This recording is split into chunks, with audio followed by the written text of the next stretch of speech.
Hello students, we are back with another topic of science, that is periodic classification of element. Actually periodic classification of elements हा topic येतो तुमच्या chemistry पासून. Okay, आता जर suppose आपण बघितलं हे periodic classification of element नेमकं काय रे, तर आपण बघूया स्टेप वाइज एक्झॅक्टली हा टॉपिक कशासाठी आहे. ओके, सो आपला फर्स्ट पॉइंट जो आहे या चॅप्टरचा तो आहे क्लासिफिकेशन ऑफ एलिमेंट्स. ओके, जर सपोज आपण बघितलं what do mean by classification, मी जर सपोज तुम्हाला विचारलं की क्लासिफिकेशन नेमकं काय रे, तर क्लासिफिकेशन म्हणजे काय रे, तो वर्गीकरण. बरोबर ना.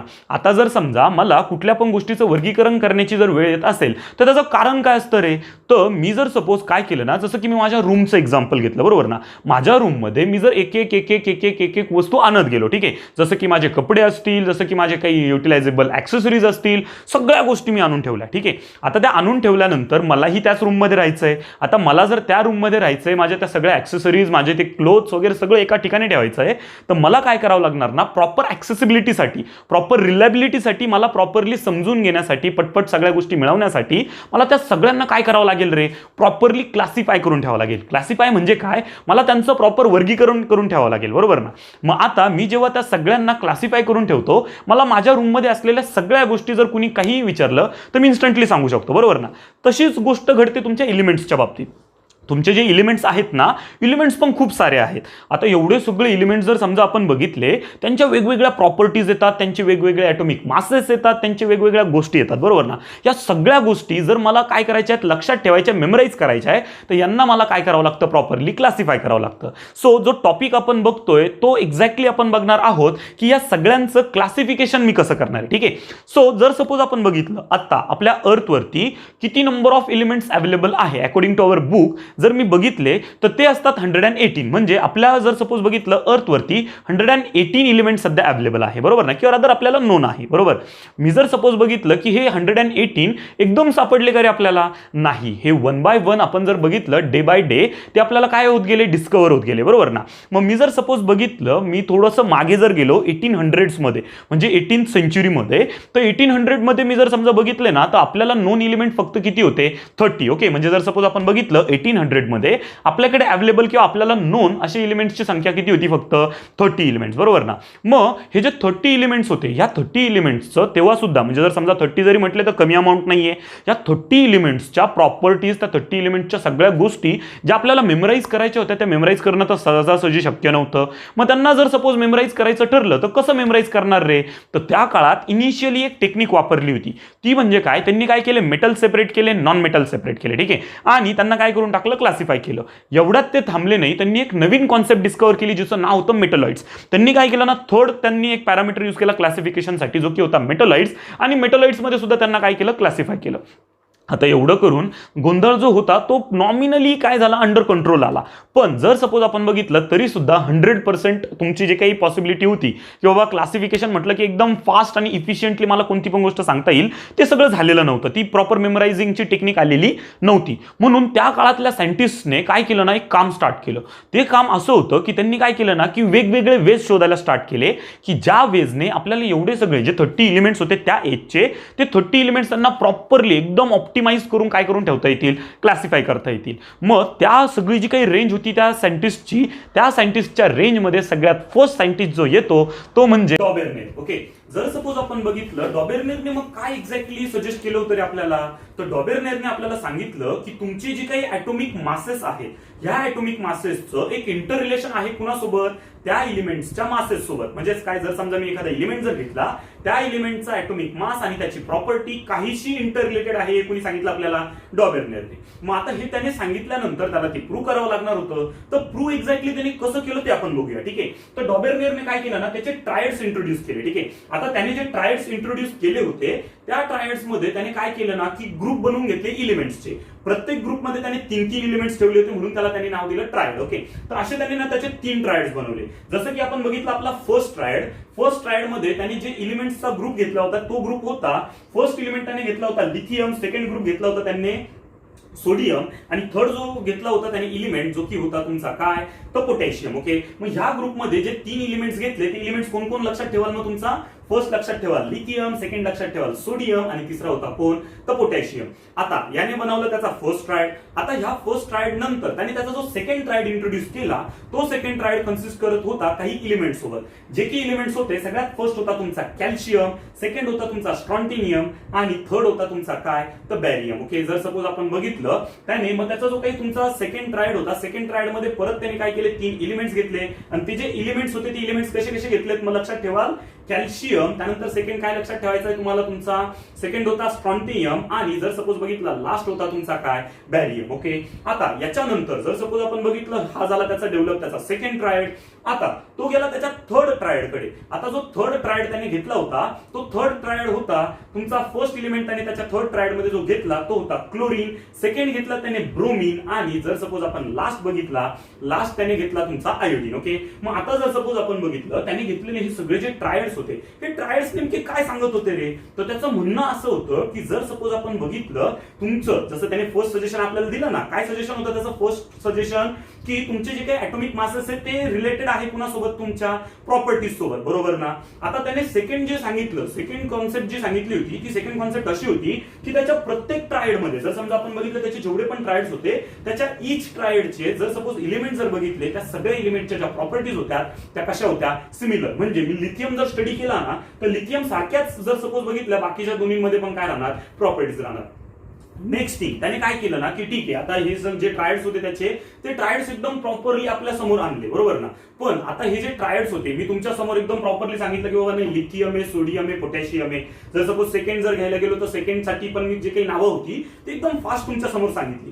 पण मी जर सपोज हे तुम्हाला असं जर सांगायला गेलो तर असं सांगताना तुम्हाला करावं लागणार रट्टाफिकेशन. मग हे रट्टाफिकेशन जर सपोज आपल्याला जर टाळायचं असेल हे पाठांतर वगैरे नसेल करायचं आणि ह्या गोष्टी एकदम सिम्पली एकदम ट्रिक वाईज जर मेमोराइज करायच्या असतील तर आपल्याला काही ट्रिक्स लक्षात ठेवाव्या लागतील. त्या ट्रिक्स म्हणजे काय की जसं तुमच्या स्क्रीनवरती आता दिसतंय आपल्याला एक कॉन्सेप्ट लक्षात ठेवायची म्हणजे हे जे सगळे आहेत ना यांना लक्षात ठेवण्यासाठी एक छोटीशी ट्रिक आहे. ती ट्रिक म्हणजे काय ती समजून घ्या.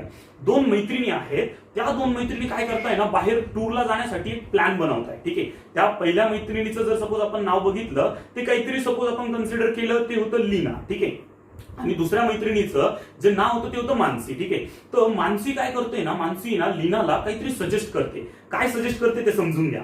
मानसीने सांगितलं की लीना की कार बडी है. ठीक आहे, जर सपोज आपण बघितलं तिने काय सांगितलं लीना की कार बडी है. तर जर सपोज आपण बघितलं बाकीची अजून ज्या मैत्रिणी होत्या त्या मैत्रिणी तिला विचारायला लागल्यात की बाबा नेमकं कोणती कार आहे बोल लीनाकडे, तर तिने सांगितलं की लीना की कार स्कॉर्पिओ बडी है. ठीक आहे, तुम्ही समजून घ्या बरं गोष्टी. काय सांगतोय लीना की कार स्कॉर्पिओ बडी है. हे सगळं प्लॅन करत होते आणि आता पुढची स्टेज सांगणारच की आपण त्या स्कॉर्पिओत बसून फिरायला जाऊ. तेवढ्यात काय झालं ना की लीनाचा भाऊ आला. ठीक आहे, लीनाचा भाऊ आल्यामुळे गोंधळ उडाला तिकडे. तर तिने काय सांगितलं ना पुढची स्टेप, भाऊ ऐकायला नको ना म्हणून पुढची स्टेप पटकन तिने मैत्रिणीनं डिसमिस होण्यासाठी सांगितलं की क्लोज करो ब्रो आया. ठीक आहे, काय क्लोज करो ब्रो आया. आता ह्या सगळ्या ज्या मी गोष्टी सांगितल्या त्या मी तुमच्या समोर लिहितो. काय काय गोष्टी सांगितल्या बोला पटपट. ली ना की काय लक्षात ठेवा लीना की कार स्कॉर्पिओ. लीना की कार स्कॉर्पिओ. स्कॉर्पिओचा SR लक्षात ठेवायचा. स्कॉर्पिओ बडी है. ठीक आहे, काय लक्षात ठेवा लीना की कार स्कॉर्पिओ बडी है. पण मध्येच कोण आला रे भाऊ आला म्हटल्यावरती काय होणार क्लोज करो ब्रो आया. कॉन्सेप्ट डोक्यात जातीये.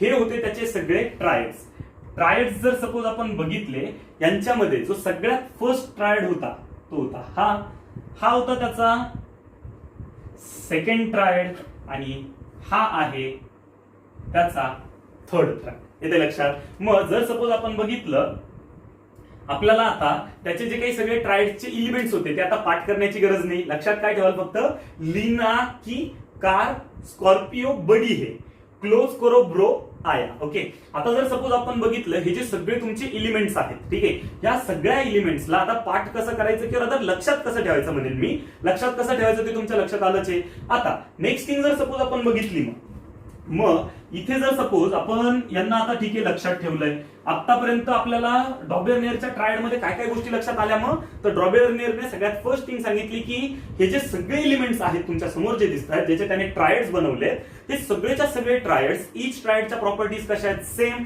त्यानंतर ह्या सगळ्यांचे ॲटॉमिक मासेस जे आहेत ते रिलेटेड आहे कशासोबत, त्यांच्या प्रॉपर्टीज सोबत. आता थर्ड जो पॉइंट त्याने सांगितला होता ना तो फार इम्पॉर्टंट होता. थर्ड पॉइंटचं म्हणणं त्याचं असं होतं, जसं की आपण आपला समजा लास्ट ट्रायड घेतला, लास्ट ट्रायड मध्ये तुम्हाला कोण कोण दिसतंय रे, क्लोरीन दिसतोय, सेकंड थिंग दिसतोय ब्रोमीन, आणि लास्ट दिसतोय तुम्हाला कोण, आयोडीन, बरोबर ना. मग जर समजा तुमचा क्लोरीन, ब्रोमीन आणि आयोडीन तुम्हाला दिसत असेल, तर मी जर समजा काय केलं ना, त्याच्या थर्ड ट्रायडच्या फर्स्ट आणि थर्ड एलिमेंटला जर घेतलं आणि त्या दोन्हींचा जर समजा अरिथमेटिक मीन काढला, पण त्या दोन्हींच्या कशाचा अरिथमेटिक मीन काढणार, त्याच्या ॲटॉमिक मासेसचा. आता तुम्हाला तुमच्या स्क्रीनवरती तुमचे सगळे काय दिसत आहेत, ॲटॉमिक मासेस. इच एलिमेंटचे मी काय केले, तिकडे ॲटॉमिक मासेस टाकले. त्यातला मी काय करतो ना, सगळ्यात फर्स्ट घेतला सपोज, मी जर सपोज काय केलं, फर्स्ट जो एलिमेंट घेतला थर्ड ट्रायडचा, जो की होता कोण, क्लोरीन. जर मी क्लोरीन घेतला, क्लोरीनचा ॲटॉमिक मास आपल्याला किती दिसतोय, 35.5, बरोबर ना. आणि तेच जर समजा मी माझा लास्ट एलिमेंट घेतला, लास्ट एलिमेंट कोण दिसतोय आपला, आयोडीन. आयोडीनचा जर ॲटॉमिक मास घेतला तर तो किती, 126.9. आता जर समजा मी काय केलं ना, यांच्या ॲटॉमिक मासेसचा जर अरिथमेटिक मीन काढला, अरिथमेटिक मीन म्हणजे काय, त्यांना मी काय करणार, ऍड करणार आणि डिवाइड बाय काय करणार, 2. तर मला जी व्हॅल्यू भेटते ती व्हॅल्यू किती भेटते रे, 81.2.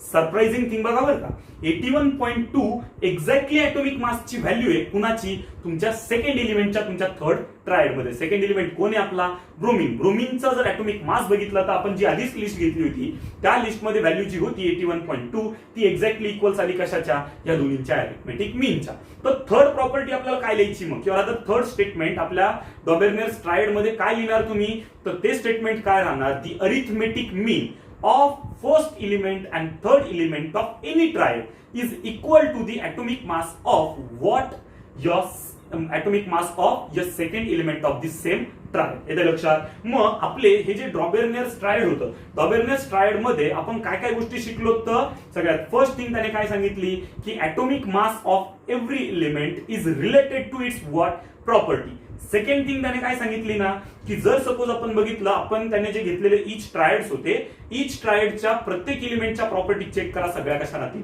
सेम. थर्ड थिंग त्याने काय सांगितली, if you are going to take a arithmetic mean of any triads first and third element, what I am going to get is I am going to get the value of atomic mass of what, your second element of same triad. That means chlorine आणि जर suppose मी काय केलं, आयोडीनचा जर arithmetic मीन काढला तर मला atomic मासची value भेटेल कुणाची, तर माझ्या सेकंड एलिमेंट म्हणजे कुणाची, तर ब्रोमीनची. येते लक्षात. तर हे होतं तुमचं होल डॉबेर्नियर ट्रायड. येते लक्षात. सो माझ्या मते मी जेवढ्या सगळ्या गोष्टी सांगितल्या त्या सगळ्या तुमच्या डोक्यात गेल्याच असाव्या. आपण एकदा फक्त काय करूया ना, की रिवाइज करू आजचं पूर्ण आपण जी काही गोष्टी बघितल्यास त्या सगळ्याच्या सगळ्या आपण समराईज करू. सगळ्यात फर्स्ट थिंग जी मी आज बघितली आहे ती म्हणजे काय होती, तर सगळ्यात फर्स्ट आपण बघितलं की क्लासिफिकेशन काय एक्झॅक्टली काय असतं. तर काय लक्षात ठेवा की आपल्याकडे आतापर्यंत जे काही नॉन एलिमेंट्सची संख्या आहे ती किती आहे, 118. ओके. नेक्स्ट थिंग काय लक्षात ठेवा, 1800 मध्ये जर मी गेलो तर आपल्याकडे अवेलेबल जे एलिमेंट्स होते त्या एलिमेंटची संख्या किती होती, 30, बरोबर ना. त्या केसमध्ये ते 30 एलिमेंट्स मॅनेजेबल होते का, नाही. त्यांना मॅनेजेबल करण्यासाठी आपण त्यांचं काय स्टार्ट केलं, क्लासिफिकेशन. सगळ्यात इनिशियल वे जो आपण वापरला होता तो इनिशियल वे काय होता रे, तर आपण काय केलं होतं, सगळ्या एलिमेंट्सला मेटल्स आणि नॉन मेटल्स मध्ये डिवाइड केलं होतं. आणि थर्ड जो आपण टाइप घेतला होता तो की काय होता, मेटलॉइड्स. म्हणजे आपण ह्या 3 क्लासिफिकेशन्स मध्ये त्याला काय केलं होतं, डिवाइड केलं होतं, बरोबर.